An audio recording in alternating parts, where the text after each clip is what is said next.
Olá! As eleições de 2016 serão as primeiras após a nova legislação eleitoral que proíbe a doação de pessoas jurídicas às campanhas eleitorais e fixa tetos máximos de gastos. O grande desafio é como fazer uma campanha barata depois do recorde histórico de 5 bilhões de reais gastos nas eleições de 2014. Serão mais de 150 mil candidatos em 5.561 municípios de todo o Brasil. Nos municípios de até 10 mil eleitores, por exemplo, o limite máximo de gastos agora será de R$ 100 mil para prefeito e R$ 10 mil para vereador. Mas por que uma eleição custa tão caro? Impedir a doação de empresas e limitar os gastos pode mesmo acabar com o Caixa 2?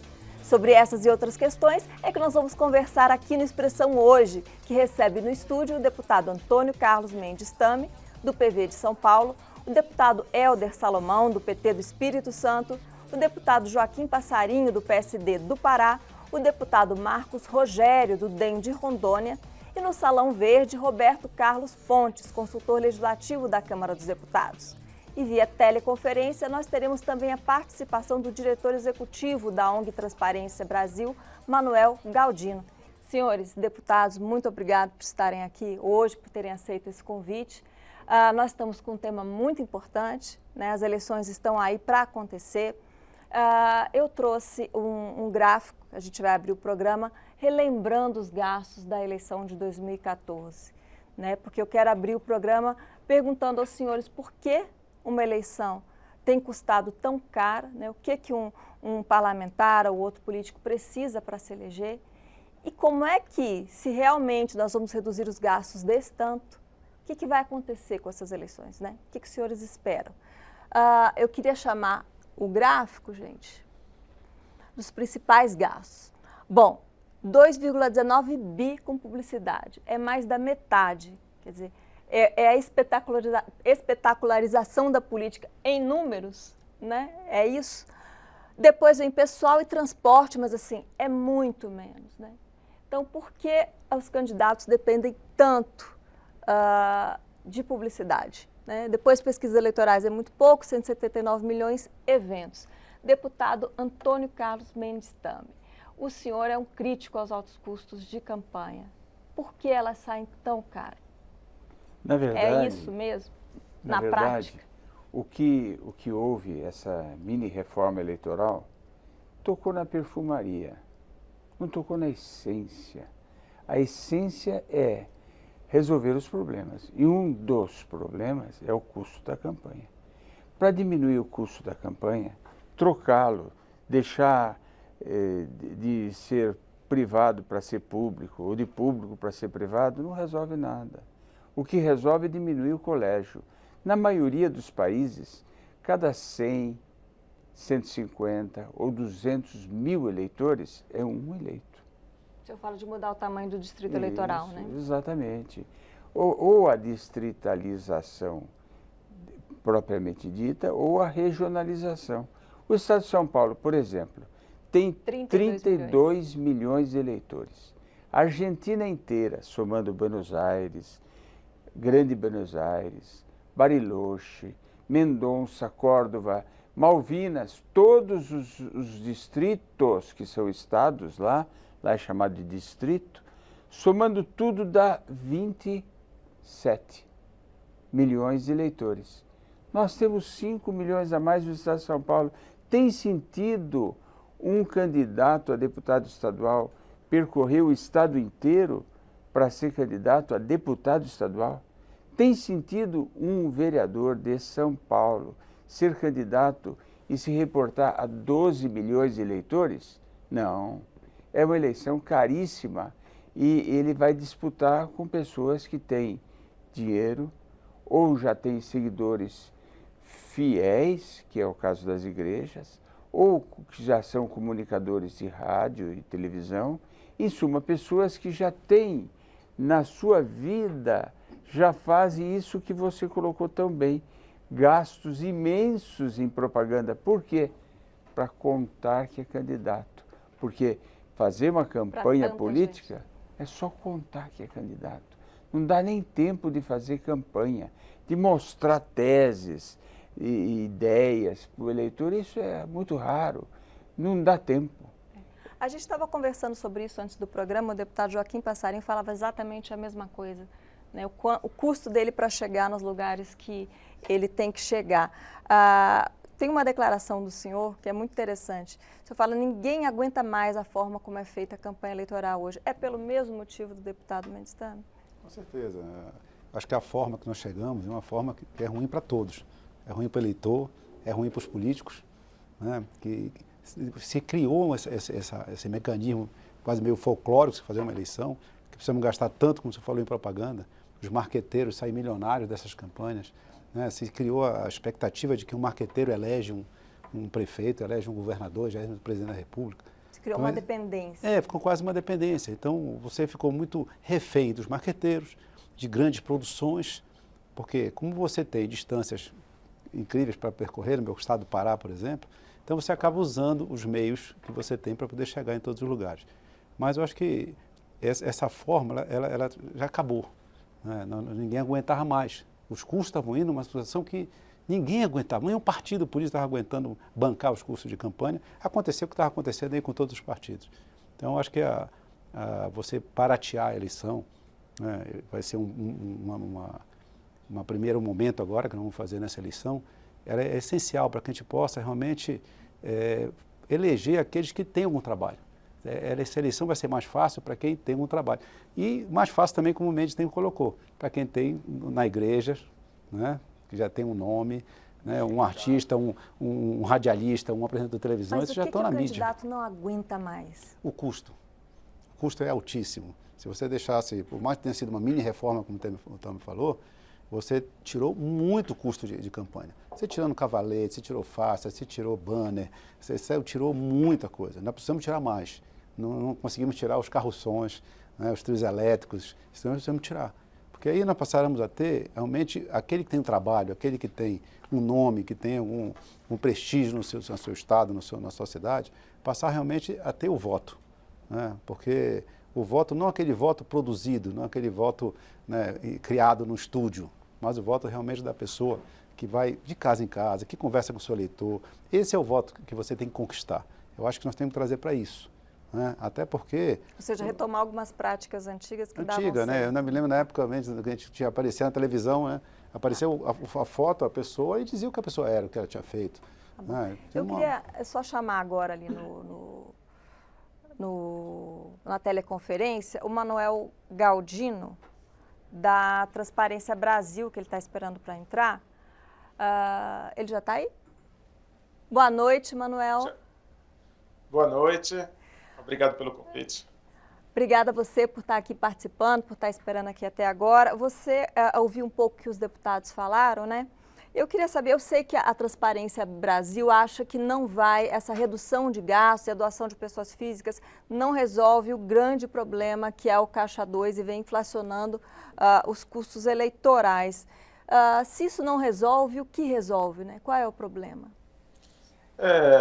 Um pouco na linha que falaram os deputados, as nossas campanhas são muito caras. E um problema que eles não mencionaram é que a gente tem muitos candidatos, muitos partidos, e fica difícil do eleitor escolher entre os candidatos. Então, para um candidato se comunicar com o seu eleitor, atingir o seu público e falar da sua plataforma, falar das suas ideias, ele tem que gastar muito recurso. Então, a gente tem esse problema aí, que decorre do número excessivo de partidos, do número excessivo de candidatos, que tem a ver com o que eles falaram também de que os distritos eleitorais são muito grandes, né?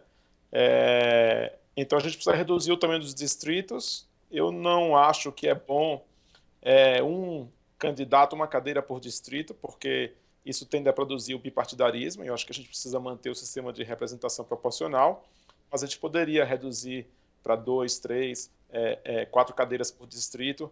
Isso já ia provocar um incentivo à redução dos partidos, a menos candidatos por cadeira.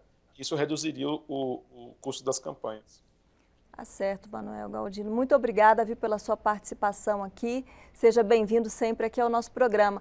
Eu queria jogar o que o Manuel Galdino falou para o deputado Helder Câmara, que justamente falava isso, que é muito candidato e muito partido, quer dizer, não adianta só reduzir. E o senhor também falou, peguei uma das suas declarações, que o alto custo compromete a autonomia do representante. É uma declaração bastante forte e grave, né? Queria que o senhor explicasse um pouco isso. Eu tenho uma convicção, né? Quanto maior o número de partidos, mais frágil é a democracia.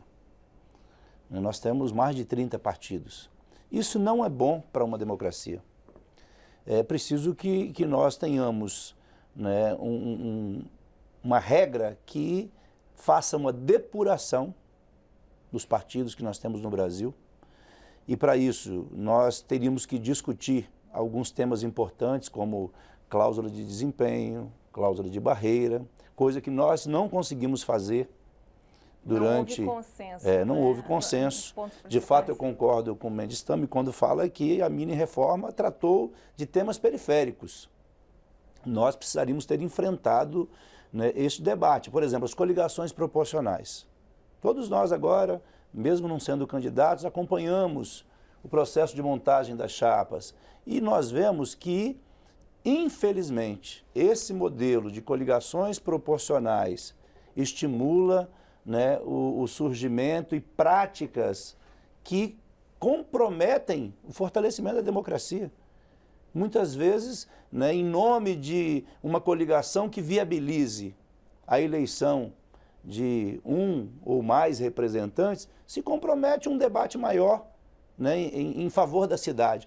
Eu vejo que nós temos aí o problema do financiamento, que é muito sério, porque nós tínhamos o financiamento empresarial e esse modelo que estava aí era um modelo totalmente corrompido, com campanhas muito caras. Quanto mais publicidade numa campanha, menos debate, menos propostas, menos projetos. Mais publicidade, menos, né, campanha com conteúdo. E eu creio que pareça mais publicidade e menos conhecimento, né, do candidato. E assim, imagina, o eleitor hoje ele não consegue mais perceber nessa rede grande de partidos que nós temos, não consegue mais compreender, né, o que cada partido defende, muitos candidatos, siglas que viram verdadeiras siglas de aluguel. Então é preciso que haja, nesse momento agora, que nós fizemos uma mudança grande no que diz respeito, aliás, nós não, né? Foi o Supremo Tribunal que decidiu que nós não teremos mais financiamento empresarial, porque o financiamento empresarial, que seria a parte constitucional da reforma, está no Senado.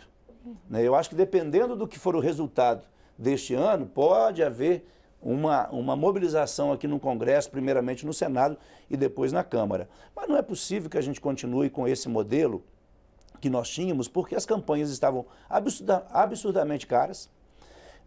Na gênese da corrupção, tem uma grande parte que tem a ver com o modelo de financiamento.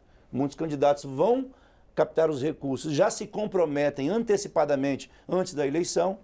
Agora, seria importante que nós discutíssemos o financiamento público, mas neste atual momento em que nós temos muitos partidos, excesso de partidos, excesso de candidatos, também o financiamento público poderia levar a um gasto, né, que não deveria ser compreendido pela população. O senhor fala financiamento totalmente público, né? E de pessoa física. Né? O problema é que nós não temos uma cultura, como alguns países têm já, em que o cidadão comum já tem uma predisposição a doar para o seu candidato. Nós não temos. Ninguém sabe o que vai ser exatamente essa campanha. Ninguém sabe qual vai ser o resultado. Porque o que nós pensamos é que tem que, definitivamente, termos uma ação para coibir o Caixa 2.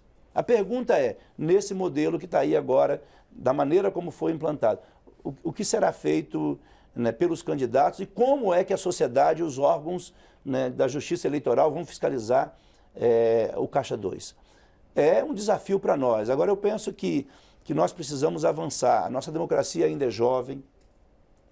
O nosso modelo eleitoral, ele não passou por uma reforma profunda.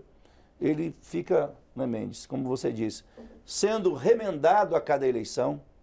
E eu creio que esse debate não pode ser feito apenas pelo Senado e pela Câmara, pelo Congresso Nacional, tem que ter a participação da sociedade, tem que envolver, né, as entidades da sociedade para discutir um modelo que não será perfeito, porque para quem quer combater corrupção, né, não tem lei que consiga impedir. Mas se há combate à corrupção, se há combate à impunidade, é possível sim nós mudarmos a cultura no nosso país, especialmente essa cultura que levou a tantos escândalos, né, exatamente por conta da forma como nós instituímos o modelo de financiamento no país. Se a gente olhar, para encerrar, se a gente olhar e avaliar os grandes escândalos de corrupção no Brasil, uma maioria esmagadora tem a ver com o processo de financiamento de campanhas. Então nós precisamos ter um controle social maior e baratear campanhas.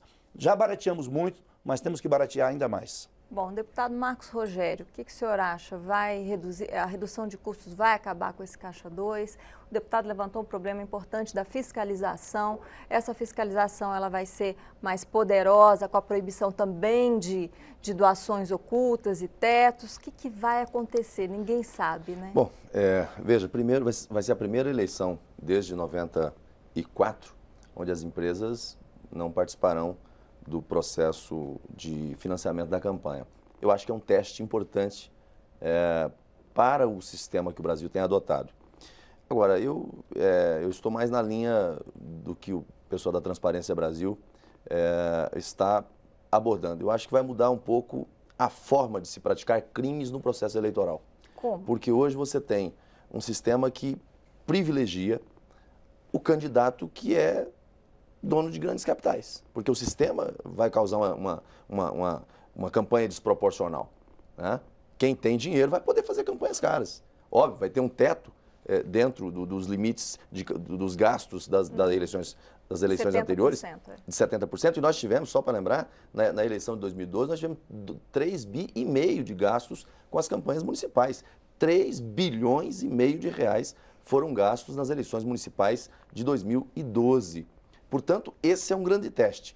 Vai funcionar com a redução efetiva dos gastos de campanha e com a redução do Caixa 2, a redução dos crimes propriamente ditos, se nós tivermos um sistema de fiscalização efetivo. Se o Ministério Público realmente fizer um trabalho bem feito, a Polícia Federal fizer um trabalho bem feito, os próprios candidatos, porque nessa eleição, candidato vai fiscalizar candidato. Partido vai fiscalizar partido. Sem isso, nós não teremos realmente uma campanha mais limpa e livre do sistema de captação ilícita de recursos. O que nós temos hoje? O que você já começa a ver nos corredores Brasil afora? Gente que dizendo que, olha, nós vamos ter que captar recurso de empresas e vai ter que arrumar os doadores fictos para poder esquentar o dinheiro que vai para a eleição. CPFs laranja, né? Então, o que vai acontecer? Nós vamos ter situações no Brasil onde lá na frente um gestor que ganhou a eleição se valendo desse mecanismo de camuflagem do verdadeiro doador da campanha, será o trust eleitoral. E aí você vai ter candidatos eleitos na mão de 20, 30, 50, 100, 200 donos de CPF, financiadores fictos de campanhas eleitorais. Então, penso que o mecanismo é importante, nós conseguimos avançar. Eu acho que a reforma eleitoral foi muito ruim, muito mal feita, de improviso. Tudo que essa casa faz no improviso é mal feito. Tudo que essa casa tenta fazer de improviso é mal feito. Nós tínhamos uma comissão especial discutindo a reforma eleitoral. O que aconteceu? Reuniram-se meia dúzia aqui dentro. Vamos levar para o plenário. E vamos fazer de improviso, porque é assim que a gente legisla nessa casa. Fazer de improviso. E aí fizeram de improviso uma legislação. Mas era um lixo tão grande que você tinha um critério definido na Câmara dos Deputados para eleição no Senado que não batia.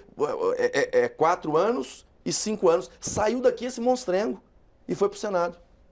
Então, legislar de forma improvisada, você tem dificuldade para acertar. E aí o deputado Mendes Tami fez uma abordagem aqui que foi colaborada por outros colegas, que é a questão do sistema eleitoral que nós temos. O sistema proporcional, para mim, ele está fragilizado. Nós tivemos uma verdadeira caça a candidatos nessas últimas eleições. Os partidos políticos são muitos, Você tem aqueles partidos pequenos de aluguel, com exceções, tem partidos pequenos que são sérios, que têm ideologia, mas muitos partidos pequenos são partidos de aluguel.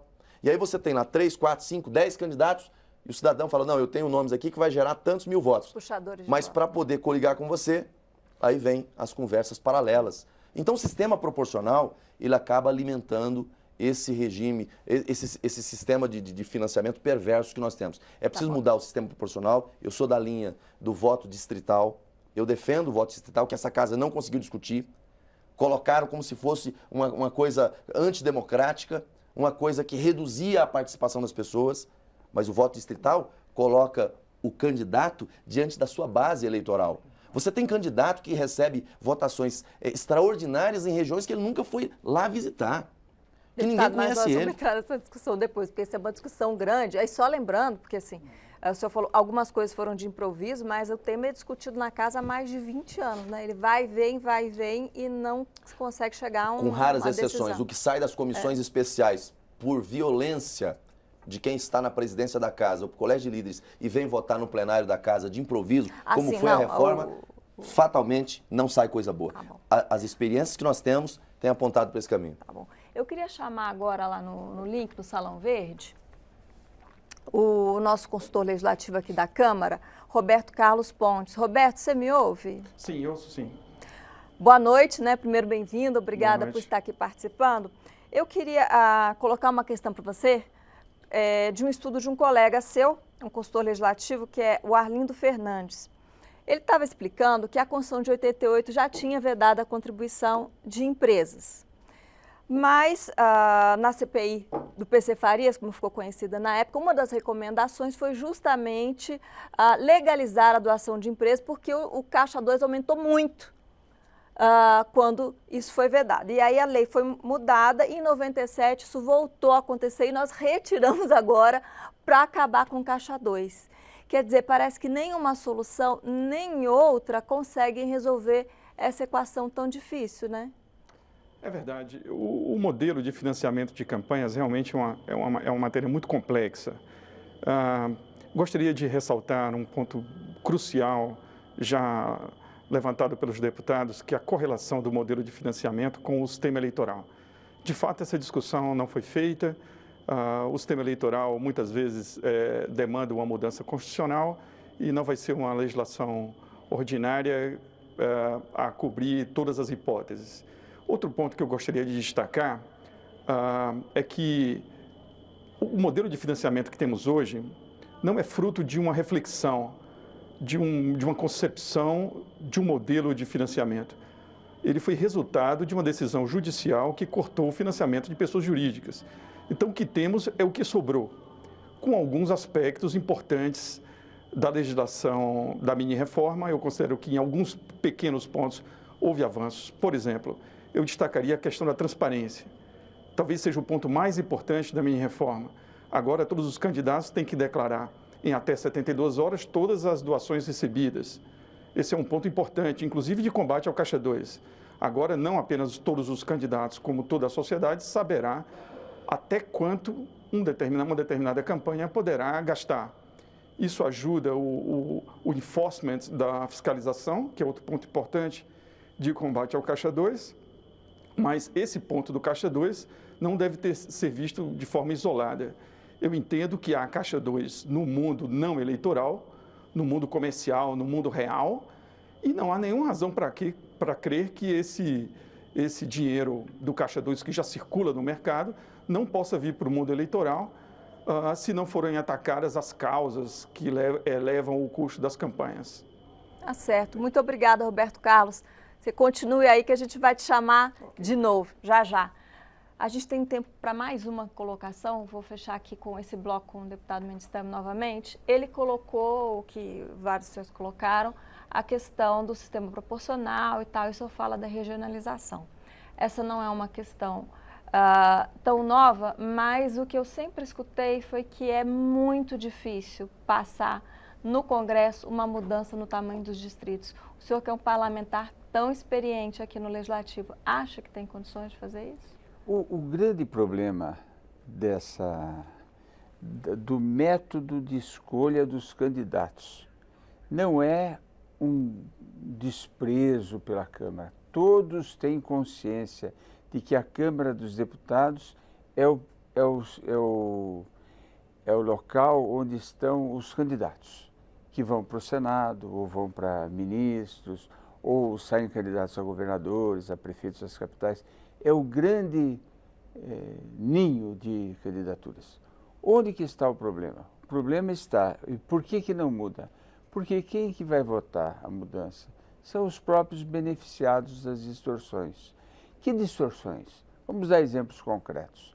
Um candidato, eu só posso falar de São Paulo, que é o meu estado, onde há 32 milhões de eleitores. O passarinho fala do Pará, onde pode não ter uma grande população, mas há locais onde tem que ir de barco.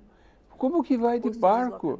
Eu poderia, em São Paulo, em vez de ter 70 candidatos eleitos no Distrito Centro do Estado, dividir em 7 regiões. Cada uma elege 10. Ou em 10 regiões, cada uma elege 7. Vamos pegar exemplos concretos. Mogi das Cruzes.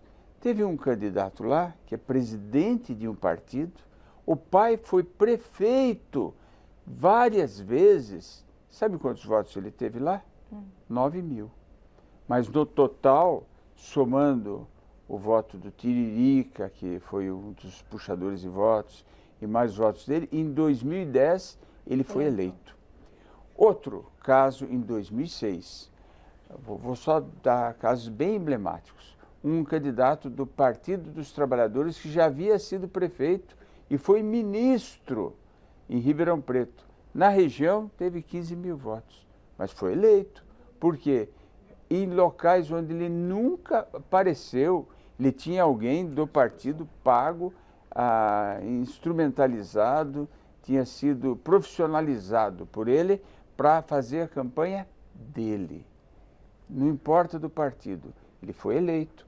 Resultado, se a gente for tirar os que são eleitos porque têm muito dinheiro, os que são eleitos porque são líderes sindicais, os que são eleitos porque são pastores de igrejas ou indicados, apadrinhados, abençoados pelos pastores, ou são pessoas, grandes comunicadores de rádio e televisão, sobram poucos lugares, não sobram 70, sobram 30, 20, 30, muito menos candidatos. Como que nós resolvemos os 3 problemas, que são o alto custo da campanha, a distância que você colocou muito bem entre o eleito e os eleitores? Se você tirar uma fotografia do candidato em março e uma em novembro, dá a impressão que o bicho envelheceu 6 anos, 7 anos, 10 anos, e passaram 6 meses apenas. E mais ainda, há um outro problema que pouca gente fala. Há regiões que não elegem ninguém, ficam sem representação. Se eu distritalizar o voto, ou regionalizar o voto, com 10 regiões, olhe, 10 regiões, eu estou diminuindo 90% o custo da campanha, teoricamente. Pode não ser 90%, Bom, mas deputado, seja 80%. eu tenho que chamar um intervalo agora, mas essa é uma questão, como o senhor falou, que é meio complexa. Eu vou chamar no segundo bloco, a gente vai tocar num outro ponto que o deputado também falou. Bom, o Expressão Nacional agora vai para o intervalo. Nós voltamos já já, não saia daí.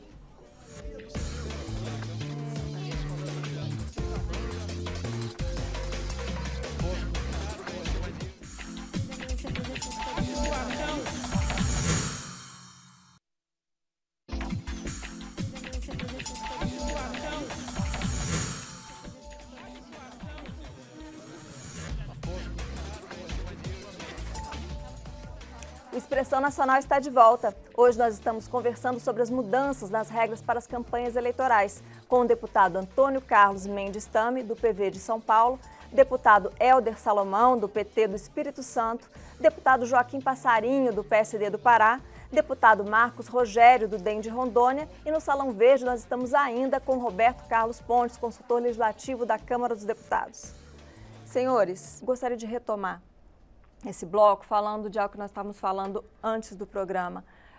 O deputado Hélder Salomão falou que essa seria a campanha mais judicializada, que teria mais denúncias. Por quê, deputado? Eu creio que essa é uma campanha, como já foi dito aqui, né, acho que o deputado Marcos Rogério abordou esse tema também. Partido vai fiscalizar partido, candidato fiscalizar candidato. O cidadão tá mais atento. Nessa era em que cada um tem, né, um celular nas mãos e com isso ele pode flagrar muitas situações que vão ocorrer nas campanhas, além dos órgãos de controle da Justiça Eleitoral, do Ministério Público, Polícia Federal. Eu creio que nós teremos uma eleição com muitas denúncias.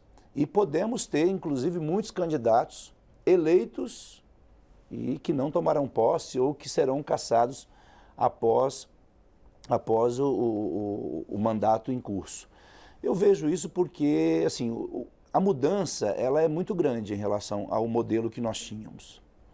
De fato, hoje, o candidato, para conseguir, né, fazer uma campanha com um nível razoável de arrecadação, ele terá que ter a participação de muitas pessoas. De muitas pessoas. E a influência do poder econômico nas eleições do Brasil são muito grandes. A influência é enorme ainda no nosso país. E eu penso assim, reduzimos agora uma série de gastos que a gente fazia, como disse o deputado Passarinho, que a gente não vai poder fazer mais, com banner, com placa, com outdoor, os mini-comícios, os comícios, showmícios também, que já não podem ser feitos desde eleições passadas. Mas nós temos um problema ainda, a meu ver, além daquilo que o Mendes também muito bem disse, nós temos um problema que os tetos, né, de gasto para as campanhas eleitorais são muito altos. Eu defendo que os tetos sejam mínimos para todos os cargos, proporcionalmente. Ficou muito alto. Nós teríamos que ter... R$100.000 para o município de até 10 mil habitantes. Está muito alto. Nós precisaríamos ter tetos muito mais modestos e proporcionalmente em cada cargo, em cada município, dependendo do tamanho. O fato de nós termos ainda tetos muito altos vai fazer com que candidatos se esforcem, né, aqueles que querem burlar a lei, para legalizar dinheiro. E isso vai provocar problemas sérios. Então, eu acho que nós estamos diante de um momento novo que vai provocar, né, problemas e reflexões após o processo eleitoral. Quanto mais barata a campanha, mais... Eu até falava aqui no intervalo, né, eu sou professor. Não tenho padrinho político. E nas minhas campanhas, eu ando muito. Eu perco a cada campanha 7, 8 quilos. Eu já perdi 8 quilos numa campanha. A minha campanha é gastando sola de sapato. E acho que nós... O distrito é muito grande, né? O estado do Espírito Santo é pequeno, né? Se comparado com o Pará, né, com São Paulo, eu estava... Rondônia também, um estado, né, com uma extensão territorial muito grande. Eu conversei e já tive muito contato com moradores do estado do Amazonas. É uma coisa assim, desproporcional, né? Para se chegar de um município ao outro, se for de barco, demora uma semana, 10 dias, né? Ou então tem que usar um meio de transporte mais rápido, mas que é muito caro, não é isso? É muito caro. Isso acontece no Pará, em outros estados. Enfim, nós precisamos privilegiar o debate com a sociedade. E eu creio que há uma forma de nós coibirmos o Caixa 2, a corrupção na campanha e na política, é ampliando a participação da sociedade, através da fiscalização efetiva, como foi dito aqui. Precisa haver mais fiscalização. Ministério Público? Ministério Público, mas eu falo que não é só o Ministério Público, Polícia Federal e Justiça Eleitoral. Tem que ter a participação da sociedade. O cidadão precisa não só resumir a cidadania dele ao voto. Né? Ele tem que votar, mas tem que fiscalizar o seu candidato, acompanhar. Eu creio que nós estamos num processo de amadurecimento da nossa democracia. Já tem vários aplicativos, né? Que hoje claro, de fiscalização da sociedade. Hoje ficou mais fácil fiscalizar. Nós temos muitos conteúdos disponíveis. O problema, a rede social trouxe uma contribuição extraordinária, mas o problema é que também traz muito lixo, muito conteúdo de origem duvidosa. E as pessoas, e criminosa, as pessoas recebem uma informação e de forma acrítica, sem nenhum juízo de valor, né, transmitem esse conteúdo. E só uma última coisa que eu acho importante das mudanças que nós fizemos, por exemplo, reduzimos o tempo de campanha. É bom por um lado, mas é ruim por outro. É bom porque também isso faz com que os gastos sejam menores. Mas eu penso que para quem está entrando na política agora, para quem quer estimular a juventude a ingressar na política, para transformar a nossa política numa ferramenta melhor, é mais difícil. Vai valer o quê? Numa campanha curta? Quem já tem recall, quem já tem nome essa no justamente processo a questão eleitoral. que eu quero passar para o deputado Joaquim Passarinho. Ele tocou num ponto muito importante dessa reforma, que é a redução do tempo, né? do período eleitoral. Antes era 90 dias, passou para 45 dias. Então vai começar no dia 16 de agosto, antes começava no dia 6 de julho. O período de propaganda, rádio e TV, agora vai começar dia 26 de agosto, antes era 19, então caiu de 45 para 35 dias. Então, à primeira vista, assim, né, o candidato vai ter que ser mais objetivo, ele vai ter que dizer logo a que veio, mas a questão que eu coloco para o senhor, depois para o deputado Marcos Rogério, essa redução favorece segmentos de base eleitoral formada, portanto, que já tem conhecimento do candidato, como as igrejas, candidatos que já têm mandato, portanto, já são conhecidos, tem um custo, né, de reconhecimento muito menor, ou os mais conhecidos? Bom, logicamente que com um tempo menor vai ter benefício aquele que já tem um mandato, aquele que já tem conhecido, ou tem o seu espaço dentro de uma igreja, alguma coisa. Agora, também não podemos achar que a campanha se faz só nesse período. Esse é o período oficial da campanha, quando você tem material de propaganda e tudo. Quando você pensa em ser um representante da população, você já está no seu trabalho, no seu dia a dia. Você está trabalhando há mais de 1 ano, 2 anos, 5 anos, você já está trabalhando. Você está no seu dia a dia fazendo campanha. Mesmo quem nunca teve mandato. Mesmo quem não teve mandato. Se eu tenho pretensões, eu não vou fazer campanha apenas em 45 dias. Eu já venho fazendo formando a minha base, formando o meu eleitorado bem antes. Se ele me permita, e agora com essa flexibilização da pré-campanha, que é um fato novo, dizer, se tem muito mais condições de trabalhar. Todos já estão trabalhando. O que você tem é propaganda oficial, né? Que com a diminuição também nós cortamos custos. Né? Nós temos que entender que todas as medidas feitas nessa pequena reforma, elas foram visando diminuir o custo. Vamos ter o Caixa 2? Vamos, porque o Caixa 2 ele não é específico da eleição. O Caixa 2 é algo que está impregnado na sociedade, infelizmente. Né? Na área empresarial, enfim, em todo. Então, nós não vamos não vamos acabar apenas o Caixa 2. É uma questão um pouco cultural que nós estamos debatendo isso. Eu acho que a Lava Jato está vindo forte em cima disso. Nós precisamos não só do Ministério Público forte atuando, mas precisando principalmente da sociedade civil que vai cobrar. Nós temos essa outra modalidade de prestação de contas agora, que vai ser feita em 72 horas. Aquilo que já foi colocado aqui. Tem que ter advogado, né? Vai ser super judicializado, porque você está acompanhando praticamente no dia a dia. Você passou um carro-som na rua, você viu o candidato, você olhou daqui a 72 horas, não apareceu aquela despesa lá, você pode entrar com uma ação. Então, você vai ser muito mais cobrado, você tem que ter muito mais atenção. Então, isso é bom, porque a sociedade tem que entender isso. Né? A sociedade tem que passar a entender que a eleição não é uma brincadeira. Né? Acabar com o negócio do cara lhe perguntar de quanto vai dar, quanto vai pagar no voto. Né? A sociedade tem que entender isso. A sociedade tem que entender que este tipo de ação, que era muito comum, tem que acabar. Mudança dos dois lados. Nós temos que mexer, o processo ele é longo, o Brasil é muito grande, nós estamos falando de espaço, né, para percorrer. Né? Alguns defendem o voto proporcional, o distrital, eu defendo o distrital misto. Porque eu acho que você pode ter também a votação em todo o estado, mas você pode fazer umas vagas para o distrital. No estado do Pará, eu vou para eu chegar numa Fuá, que é um município na contracosta do Marajó, eu vou para Macapá, eu vou para outro estado, para poder voltar. Ou então eu tenho que pagar um aviãozinho de 1h20, eu levo para ir voltar R$5.000. Que custo é esse? Para chegar em Santana do Araguaia, no sul do Pará, eu vou para Palmas e subo através de Palmas, porque a nossa aviação regional ainda não existe. É muito fraca na região. Então, o estado do Pará é um estado continental. Então, essa despesa de locomoção é muito injusta conosco, como um estado menor, como o estado do Espírito Santo. Então, no caso do Pará, fazer um voto distrital era importantíssimo. Você aproxima do seu eleitor, você faz com que você realmente conheça a realidade, que você visite a realidade, que você entenda a realidade daquela região.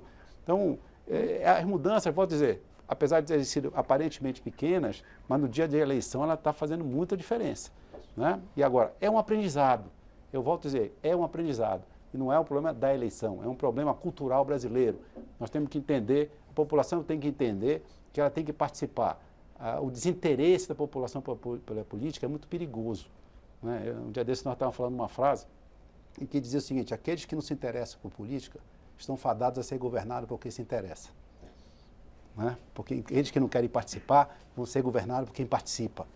Então o desinteresse não faz nada bem na política e não faz nada bem à democracia, só faz mal. É uma questão de cultura política. É uma questão de cultura, nós precisamos incentivar essa participação cada vez mais honesta, mais dentro da população. Eu vi o deputado Marcos Rogério, que é comunicólogo, né, sobre essa questão, e queria também acrescentar uma pergunta que tem tudo a ver com o senhor falou, que nós recebemos agora do 0800, do Valdomiro Trento, do bairro José Menino de Santos, São Paulo. Em 2001, os tucanos tentaram fazer uma reforma política, mas não tiveram interesse em encaminhá-la. O Partido dos Trabalhadores também encaminhou uma proposta de reforma. O Congresso Nacional não tem interesse em reforma eleitoral com cláusula de barreira de pelo menos 10%. Isso só será possível com o povo nas ruas ou novamente um plebiscito? Ele tem razão, a percepção dele está muito correta, e isso já foi falado aqui. Você fazer uma legislação que vai restringir aquilo que ele considera direito de quem já está no poder é muito difícil. Ou seja, parte-se da ideia de que quem está aqui não vai legislar contra si. Então, quando você tem uma iniciativa como a do deputado Miro Teixeira, que tramita na casa de se fazer um plebiscito sobre o sistema eleitoral, chamar uma constituinte específica para discutir isso, embora eu, do ponto de vista constitucional, não acho que seja cabível uma constituinte específica para isso, mas você criar um mecanismo onde você permite que quem vem de fora faça essa legislação. É muito difícil fazer uma reforma política com todas as mudanças que são necessárias por um parlamento que vai ter que cortar na própria carne. Isso é muito difícil. Agora, eu não sou tão, assim, eu acho que tem muita coisa sendo trabalhada no sentido de burlar a legislação, e isso vai demandar muito trabalho do Ministério Público, da Polícia Federal, dos partidos políticos, dos próprios candidatos, mas eu acho que nós vamos ter, sim, a redução nos gastos de campanha, porque nós tivemos tempo de campanha reduzido pela metade, propaganda política, nós sem truques, de cara limpa, então você vai ter menos custo com marketing, contratação de pessoal para a campanha limitado, 30 mil habitantes, 30 mil eleitores, 1%. Acima de 30 mil, cabo eleitoral a mais para cada grupo de 1.000. Então você vai ter sim a redução desses custos de campanha, mas eu volto na mesma tecla.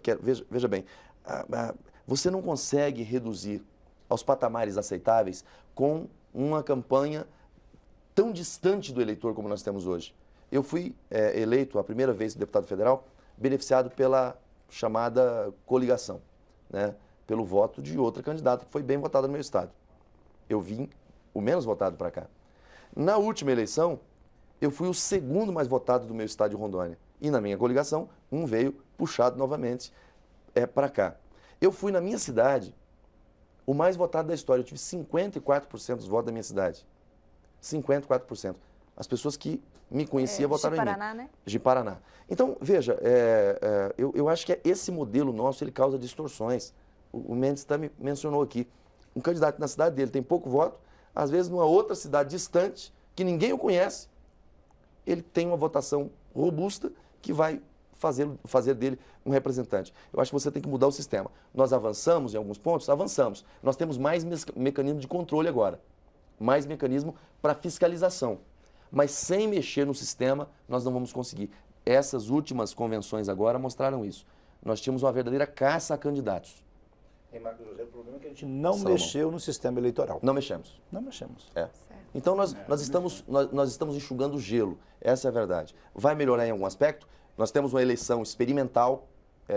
Às vezes é chato falar isso, mas vai ser uma eleição experimental.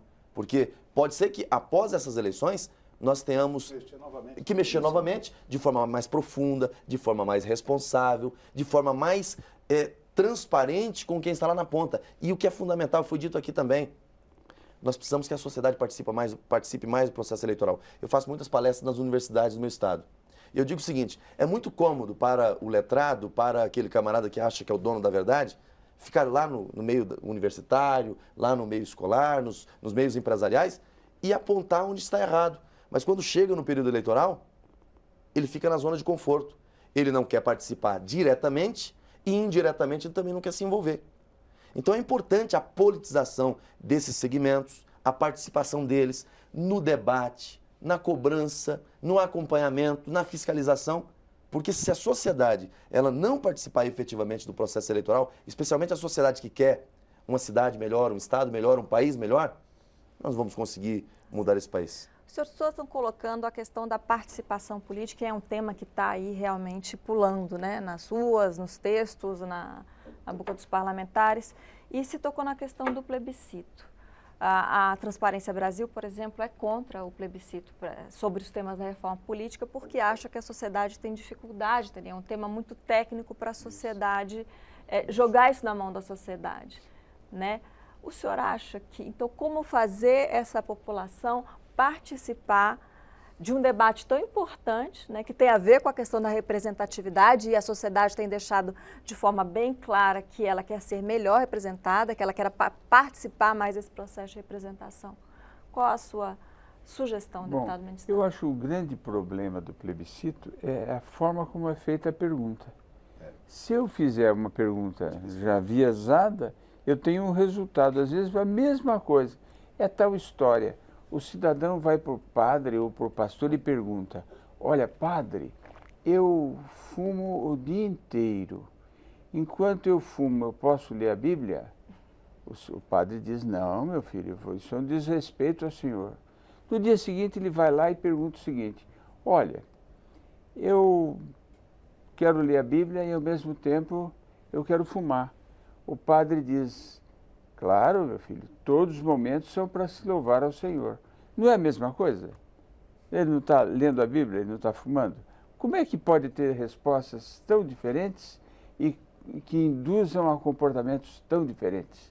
Ocorre que o Brasil tem peculiaridades que outros países não têm. Em primeiro lugar, os bandeirantes foram para o oeste, ignoraram o Tratado de Tordesilhas, incorporaram diversos estados e hoje o Brasil é o único país da América do Sul grande, com dimensões continentais. Os outros países se desintegraram em republiquetas. Por quê? Porque os interesses regionais foram maiores do que os interesses nacionais, com algumas exceções, Argentina e outros países. Mas essa é a primeira característica. Segunda característica, nós temos um período que está mudando. Quando eu comecei na política, 30 anos atrás, 30 e tantos anos, não vou falar o número completo, senão você vai achar que sou muito velho. 30 anos atrás, eu chegava a lugares, os cidadãos nos barizinhos falavam assim, eu vou votar em você, mas pelo amor de Deus, não fale em política. Agora é o contrário. Eles querem falar de política. Porque as eleições são um momento de conscientização. E essa conscientização vai ser muito maior, a participação da população não é via plebiscito, é via discussão de temas, que vai se dar não só via internet, que você colocou muito bem. A internet é uma faca de dois gumes, é um perigo, mas vai se dar também através da aproximação dos candidatos, se eu conseguir implantar o voto regionalizado no país. E a população ela pode mostrar o seu desejo na rua. Ela não precisa ser um plebiscito. Esse problema agora com a presidente Dilma está aí, dos dois lados. Né? Os grupos foram às ruas, se mostraram, as 10 medidas que o Ministério Público Federal mandou para essa casa, veio acompanhado de quase 3 milhões de assinaturas. As pessoas foram para a rua, assinaram, pediram, tentaram participar, estão interessadas. Então a população tem a sua maneira de participar. Eu acho que essa curiosidade por tentar participar cada vez mais da política é que vai fazer com que a gente possa fazer umas campanhas mais reais, né? Que a gente possa nos aproximar mais do nosso eleitor, que a gente possa ter essa condição prestar mais contas do mandato. Está próximo, né? E a população nos cobrar. Também fica muito fácil votar e não cobrar. Queria chamar o Roberto Carlos Pontes, que está lá no link. Roberto Carlos, você está nos escutando ainda? Sim, sim. Tá. Eu queria colocar para você, acho que uma das questões mais difíceis, como especialista no tema, eu quero ver o que você nos responde. Os deputados colocaram e a sociedade tem colocado em um problema de representatividade. E eles falaram do sistema eleitoral, que representa melhor, a população tem que participar, o custo da campanha é muito alto, mas também não faz que a população conheça. Como melhorar a representatividade da sociedade no parlamento? Não, de fato é uma pergunta de $1 milhão, digamos assim, hein? Mas as questões, os pontos que respondem a essa questão já foram, de fato, endereçados pelos parlamentares. O sistema eleitoral é fundamental, a questão da quantidade de partidos representados aqui no próprio parlamento também é uma questão importante. Diminuir a quantidade de partidos. Diminuir a quantidade de partidos com representação, né? Porque a Constituição consagra o princípio da liberdade de criação de partidos. Então, o número de partidos que temos no país não é necessariamente um problema, mas o sistema eleitoral precisa filtrar a representatividade dos partidos aqui dentro do parlamento para não comprometer a funcionalidade e a governabilidade do próprio parlamento. Como? Com a cláusula de barreira? Às vezes, a cláusula de barreira nos temas proporcionais passa a ser uma ferramenta importante, porque o sistema proporcional acaba induzindo uma proliferação de partidos. O sistema distrital acaba concentrando mais os partidos. E aí não há necessidade da cláusula de barreira. Mas se o sistema escolhido for o sistema proporcional, talvez a cláusula de barreira seja indispensável, né? Eu gostaria de registrar uma opinião a respeito do plebiscito, como foi debatido há pouco, concordando com o deputado Passarinho, sobre as possibilidades de participação da sociedade, né, que não se resume apenas às consultas populares, que, aliás, coloca aqui uma questão bastante controversa, que não vincula o Congresso Nacional. Então, a realização de um plebiscito que caminhe por uma resposta ou outra, às vezes por uma margem pequena, os parlamentares que defendem uma opinião contrária não estão vinculados a ter que decidir sobre aquela questão, né? Então, às vezes, em vez de ajudar, uma consulta popular pode, às vezes, até dificultar a conclusão de uma reforma, justamente por não vincular necessariamente o parlamento. Certo. Muito obrigada pela sua participação, muito obrigada por ter esperado até aqui, né? Até agora, Roberto Carlos. Até a próxima. Voltando aqui, senhores, deputado Helder Salomão, colocando a última questão, que nosso tempo está acabando, mas que tem a ver com a questão da representatividade, tem uma nova regra também que só os candidatos de legendas com ao menos 10 representantes na Câmara é que passarão a ser obrigatoriamente convidados para os debates, né? Quem tem menos de 10 representantes, por exemplo, o PSOL, a presença é facultativa. Aí nós prejudicamos os pequenos partidos. Aí você está o caso de São Paulo, por exemplo, onde a candidata Erundina do PSOL tem 10% da intenção de votos, ou seja, ela é representativa, mas nessa regra ela estaria fora de um debate. Mas essa é uma ideia de uma cláusula de barreira. Eu acho que essa regra é uma distorção. Ela vai gerar muitas distorções. Por quê? Eu penso que o fim das coligações proporcionais deveria ser discutido. Porque a gente tem que combater o problema na sua raiz. E não... Essa é uma consequência. E você vai ter distorções, como o caso da Erundina, que foi dito por você, mas em outras situações.